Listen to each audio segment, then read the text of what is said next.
Hello friends, welcome to the Java tutorial. और आज हम बात करेंगे यूनरी ऑपरेटर्स के बारे में। यूनरी ऑपरेटर्स एक इंटरेस्टिंग टॉपिक है जिससे हम हर प्रोग्राम में लगभग यूज़ कर लेते हैं। तो कुछ एग्जांपल सॉल्व कर लेते हैं। यूनरी ऑपरेटर्स का जो बेसिक सिंटैक्स है वो कुछ इस तरीके से होगा कि अगर हमें कोई भी एक वैल्यू रहेगी हमारी वेरिएबल के अंदर, उसे हम कुछ इस तरीके से लिख देंगे या फिर इस तरीके से, और हमें उन्हें हमारे एक्सप्रेशंस में अलग अलग तरीके से यूज़ करना है। तो एक वेरिएबल कंसिडर कर लेते हैं, जैसे कि integer a is equals to 5। तो हमने कुछ टाइम पहले कुछ वीडियो में हमने देखा था कि जब भी हम ये स्टेटमेंट लिखते हैं तो हमें एक मेमोरी ब्लॉक मिल जाता है जिसका टाइप होगा इंटीजर, मतलब उसके अंदर सिर्फ इंटीजर टाइप की ही वैल्यू जाएगी। और उसे आइडेंटिफाई करने के लिए हमने एक नाम दिया था a, और एक एड्रेस रहेगा, मान लो वो एड्रेस है 100, और उस ब्लॉक के अंदर आपने वैल्यू डाली थी 5।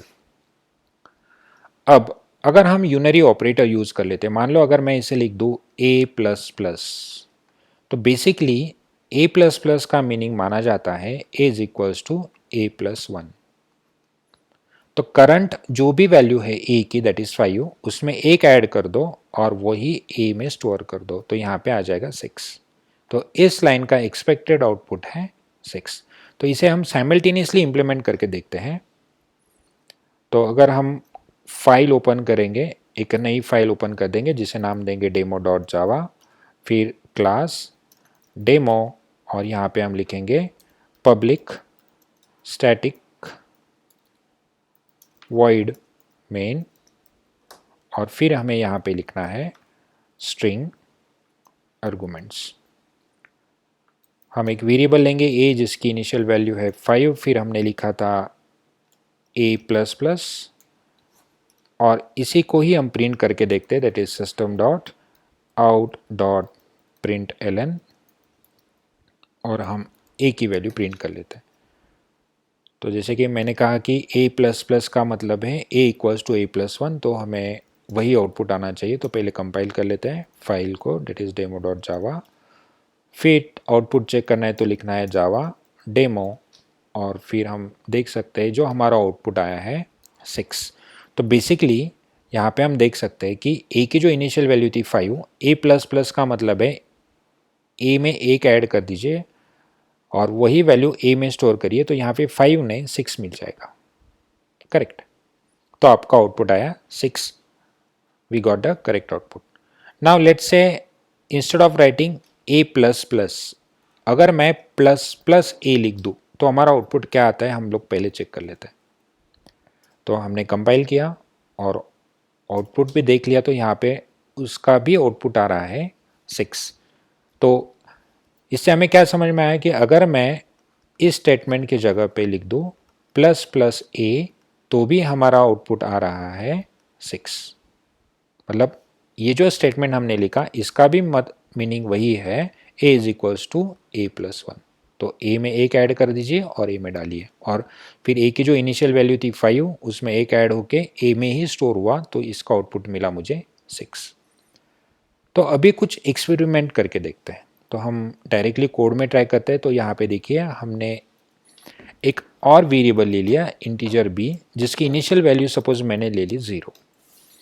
फिर हमने लिखा b is equals to a plus plus, और फिर a की और b की दोनों की वैल्यू हम यहाँ पे प्रिंट कर लेते हैं। a और b की दोनों की वैल्यू हम यहाँ पे प्रिंट कर लेते हैं। तो देखिए a is equals to 5, b is equals to 0। तो इसे हम अगर ड्रॉ करें तो हमें ड्रॉ करने के लिए लिखना पड़ेगा दो ब्लॉक्स। तो हमारा जो पहला ब्लॉक है वो a के लिए है, जिसके अंदर हमारी इनिशियल वैल्यू है 5, और हमारा जो दूसरा ब्लॉक है वो है b के लिए, और जिसकी इनिशियल वैल्यू कितनी है 0। फिर हमने लिखा, यहाँ पे देखिए आपने लिखा b is equals to a plus plus, और b का जो वैल्यू है वो चेंज होगा अकॉर्डिंग टू दिस। तो लॉजिकली हमने अभी जो एक्सपेक्टेड आउटपुट देखे थे, इसके पहले जो आउटपुट देखे थे, तो यहाँ पे जो हम एक्सपेक्ट करें वो वैल्यू कितनी रहेगी, a की वैल्यू हो जाएगी 6, फिर b में 6 हो जाएगी, फिर a की वैल्यू भी 6 प्रिंट होगी और b की भी वैल्यू 6 प्रिंट होगी। तो हम पहले आउटपुट चेक कर लेते कि एग्जैक्टली होता क्या है। तो अगर हम लिखे जावा सी डेमो डॉट जावा और कंपाइल करें तो आउटपुट कुछ अलग आ रहा है। तो ए की वैल्यू है 6 और बी की वैल्यू है 5। तो इसका क्या मतलब है? या फिर इसे ही मैं अगर प्लस प्लस ए लिख दूं, प्लस प्लस ए लिख दूं और कंपाइल करूं तो हमें आउटपुट कुछ अलग मिलेगा। तो यहाँ पे देखिए दोनों का आउटपुट अलग आ रहा है। पहले वाले केस में 6 5 आया जब हमने पोस्ट इंक्रीमेंट किया था, अभी हम प्री इंक्रीमेंट कर रहे हैं तो हमारा आउटपुट कुछ अलग आया। तो ये जो डिफरेंस है वो क्यों है, उसे जानने के लिए हमें कुछ समझना पड़ेगा। तो देखिए जब भी हम लिखेंगे a plus plus, this is called as post increment, और जब भी हम लिखेंगे प्लस प्लस ए, इसे कहा जाएगा प्री इंक्रीमेंट। अगर ये दोनों स्टेटमेंट इंडिपेंडेंट लिखे गए हैं जिसके साथ कोई वेरिएबल और वेरिएबल नहीं है, तो ये दोनों भी सेम काम कर देंगे। सेम कब? इफ दे आर इंडिपेंडेंट, मतलब अकेले अगर स्टेटमेंट हम लिख रहे हैं तो कोई डिफरेंस नहीं आएगा, दोनों का भी आउटपुट 6 6 आएगा अगर ए की वैल्यू है 5। लेकिन अभी का जो केस था उसमें हमने लिखा था a is equals to 5, b is equals to 0। तो यहाँ पे हमारे पास a के अंदर जो ब्लॉक है उसके अंदर है वैल्यू 5 और जो b का ब्लॉक है उसके अंदर वैल्यू है 0। फिर हमने लिखा था b is equals to a plus plus. तो इसे समझ लीजिए, this is post increment. Post का मतलब है बाद में करना, तो खुद का जो काम है वो बाद में करो, पहले दूसरों का काम करो। आपको ऐसे ही याद रखना पड़ेगा, पोस्ट मतलब बाद में, खुद का काम बाद में करो। तो दूसरे का काम क्या है? ए की वैल्यू पहले बी में डाल दो एज इट इज। तो ए की वैल्यू कितनी थी 5, बी के अंदर चली गई तो 0 नहीं रहेगा, वहां पे कितनी आ गई 5, क्योंकि आपने इसी वैल्यू को बी के अंदर कॉपी कर लिया।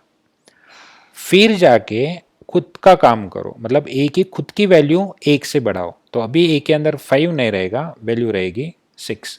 फिर स्टेटमेंट खत्म होगा और फिर आपने बी की वैल्यू को, ए और बी की वैल्यू को प्रिंट कर दिया था। तो इसीलिए आपका जो आउटपुट आया था 6 एंड 5।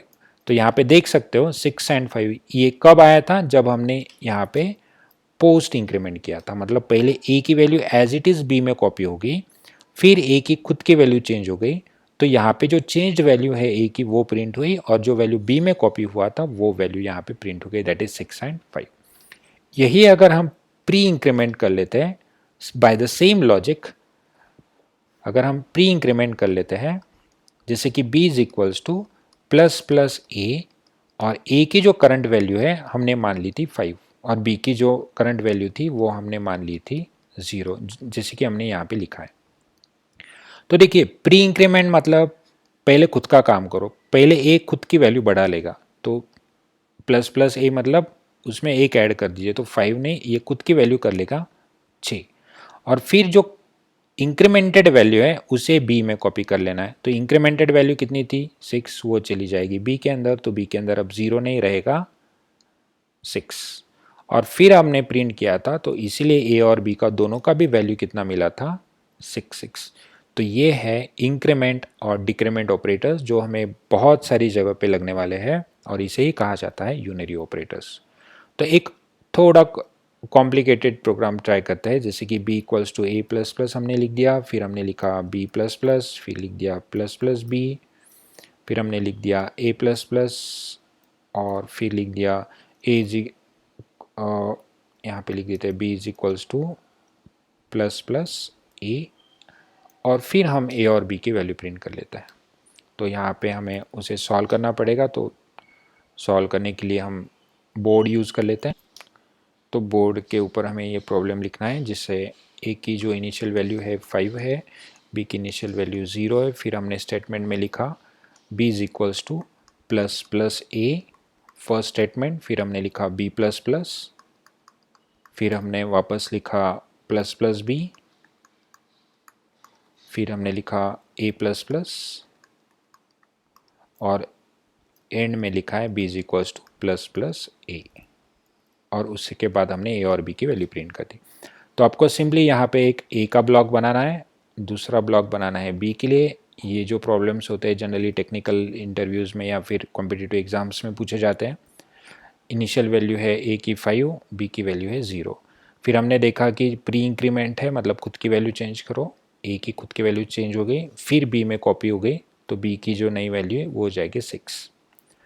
पहला स्टेटमेंट ख़त्म। फिर ये इंडिपेंडेंट स्टेटमेंट है तो खुद की बी की ही वैल्यू बढ़ जाएगी, तो बी की नई वैल्यू हो जाएगी 7। ये भी इंडिपेंडेंट स्टेटमेंट है तो खुद की ही वैल्यू बढ़ जाएगी, ये हो जाएगी 8। फिर अगर इसे देखें तो ये भी इंडिपेंडेंट स्टेटमेंट है तो ये भी खुद की वैल्यू बढ़ा लेगा 7। फिर हमने देखा कि वापस प्री इंक्रीमेंट है, मतलब पहले खुद का काम करो तो खुद की वैल्यू हो जाएगी 8 और उस 8 को बी में कॉपी कर लो तो यहाँ पे 8 ओवरराइट हो जाएगा नए 8 से। अभी ए के अंदर भी 8 है और बी के अंदर भी 8 है, तो इसका जो आउटपुट है वो आना चाहिए 8 8। तो हमने जो लिखा है इस प्रोग्राम को हम कंपाइल कर लेते हैं, जावा सी डेमो डॉट जावा, फिर हम लिखेंगे जावा डेमो और फिर आप चेक करिए आपका आउटपुट आ जाएगा 8। तो ये रहे आपके unary operators. Will see you in the next video.